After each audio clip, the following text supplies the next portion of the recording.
Primeval, Series 2, Episode 6. Sorry, just adjust the camera there. Series 2, Episode 6. So, the basic plot of Series 2, Episode 6 is that the team have to go and stop a mammoth, a Colombian mammoth on the M25 from destroying everyone. Stephen doesn't turn up because of Helen. Helen reappears and messes with Stephen's head. So Stephen's loyalties are affected. He's more loyal to Helen now than to Nick. And consequently, the two of them have an argument and the team disowns Stephen. So Stephen is fired and retreats to his house where Helen waits for him and they have a bit of a passionate make-out session. Then the mystery ensues. Cutter wants to find out who's behind all of the problems. So he goes with Abby and Connor to a church, an abandoned church.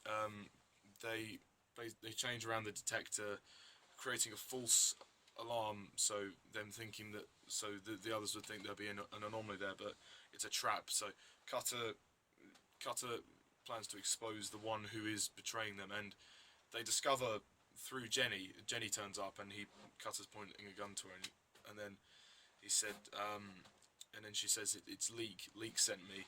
So then Cutter works it out and is like, Leek is the bad guy, obviously. And then, Leek sends a future predator to kill James Lester. But then Lester sends in a military operation to kill Leek. So yeah, there's a lot that happens here, and then the team try to Connor traces Caroline's mobile, and he goes, and then they try to track down Leek, but in the end they all end up being captured, and yeah, we find out that Leek has been hoarding loads of creatures. All the creatures have been kept by Leek. So yeah, pretty intense. Series 2, Episode 6. This one is absolutely brilliant. I love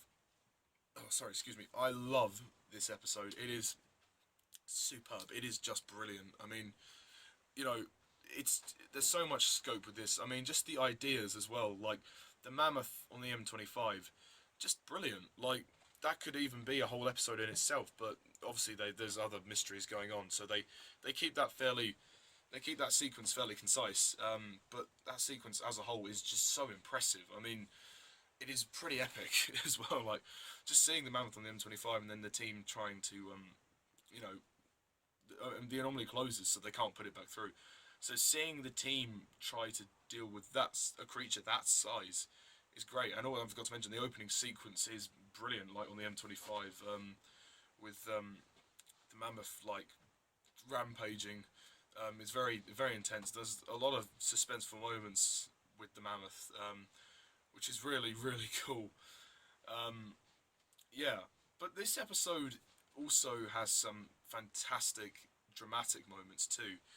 There are some fantastic character moments too, particularly with Cutter and Stephen. Stephen's loyalties have been changing over the course of Series 2, and Helen has been kind of messing around with his head, weaving her way back into his bed and his shower. And James Murray's okay. Again, his acting's never been brilliant, but yeah. There's a moment also in the arc when Stephen's like, we don't have a right to decide what people should know, and then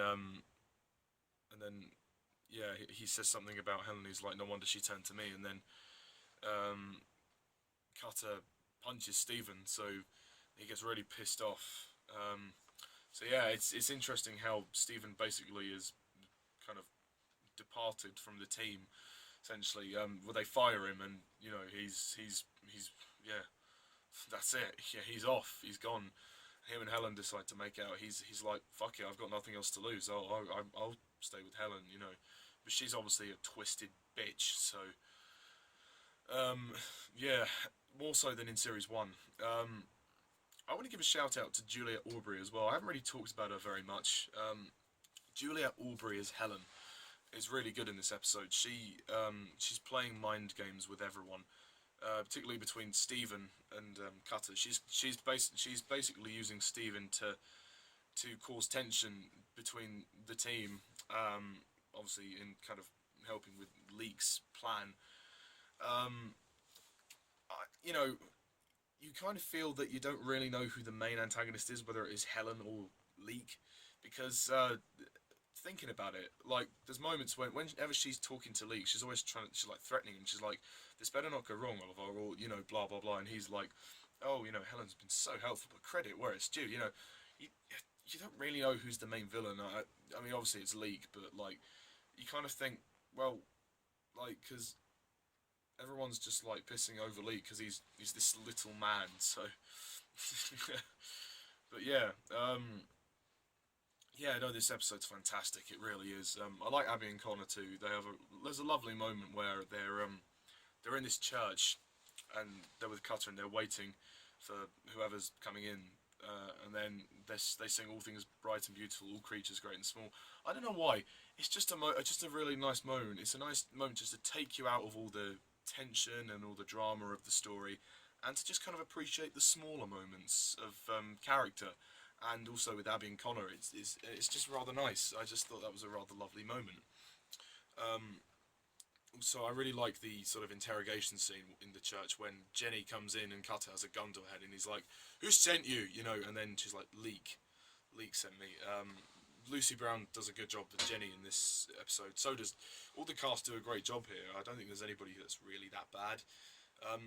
But I want to also give another shout out. I'm going to say to Ben Miller as well, because it's so nice when the show does something really nice and really different. And this scene is one of my favourite scenes of the show, and it's one of the best moments for Lester.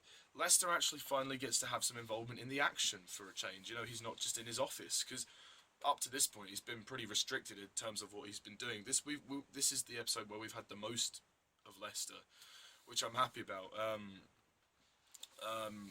Because he's such a great character, and it's nice to see him get involved in the action. And when he's fighting the future predator, that's a really intense sequence. Like the shots of it, like with the flickering lights shots, and then the predator jumps out at him. That is really suspenseful. And when he's shooting it as well, like just some really great action here. I was talking with my subscriber X-Files hacker Louis the other day. Hey there, mate. And we were talking about that sequence. We watched it over YouTube, and it was very good. We both like Lester. Everybody loves Lester and Primeval. And it's almost it's interesting how Leek basically he's trying to get his mainly to get his revenge on Lester, to say like he's like, "I want you to know how it feels to be the little man looking up at the big boss." So that was a great bit of drama, a bit of tension, and then Leek's standing up for himself and against Lester. But I mean, I don't really get why Leek has anything over Cutter. Like, Cutter didn't do anything to Leek. He's barely interacted with Leek. So, Leek has no reason to go for Cutter. He's the only person who's really got to kill is Lester. Yeah. I mean, there are just some great moments here. I love the music too. The music's great. The bomb moment is good. I mean, there's not actually a bomb, but it's a really good moment as well. Cutter and Connor. It's really good. Caroline. Also, you see different side to Caroline here. You see that she might actually care for once in her life. She may actually care a little bit about Connor. I mean, even though she doesn't love him or anything, but like Leek's like, "Oh, you do care," and she starts to become suspicious of Leek. She starts to question him, which is interesting because before she was like, "Oh, I want the money," and he was paying her to go out with Connor. So yeah, and it's interesting to see how Caroline kind of becomes a bit suspicious. She's been kind of unaware about all of the creatures and stuff throughout. I mean, we've obviously assumed that she's been in the light the whole time, but she's been quite in the dark, actually, surprisingly. and it's nice to see her actually give a shit, you know, actually do care. I mean, obviously they try and get Rex back as well.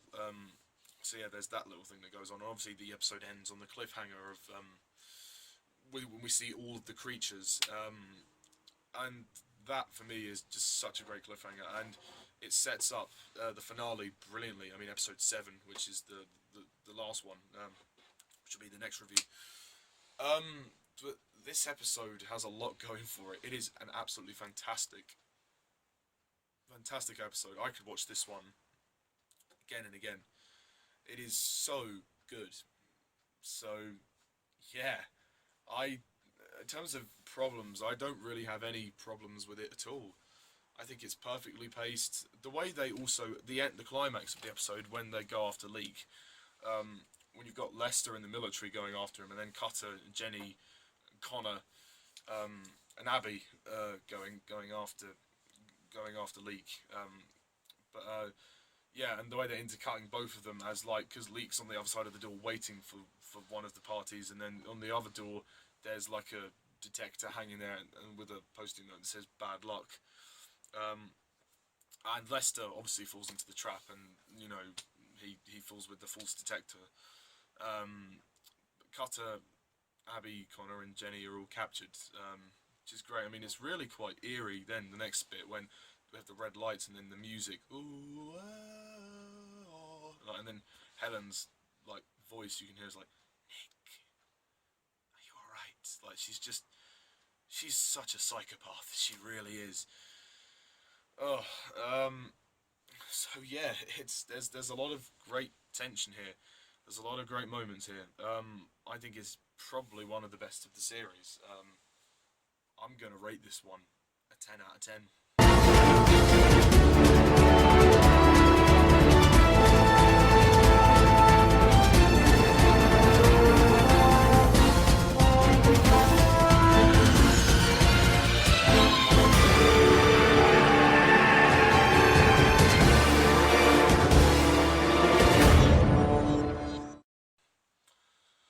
It really deserves it. It's definitely one of the best Primeval episodes ever, I think.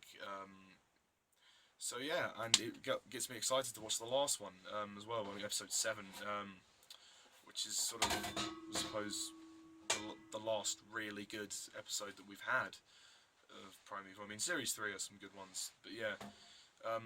So yeah, that's it. I give it 10 out of 10. Tune in next time when I review the 7th and final episode of Series 2. So yeah, Primeval Series 2 Episode 7 is the last review. And then I get to do the episode ranking. So yeah, I will have to reevaluate have to go back over my reviews and then look at my opinions and then decide my list. This one's going to be tough. So, yeah, but yeah, that's my thoughts on episode 6. Put your comments down below. Do you agree? Do you disagree? Yeah, and until next time, I'm Mr. TARDIS11. See ya.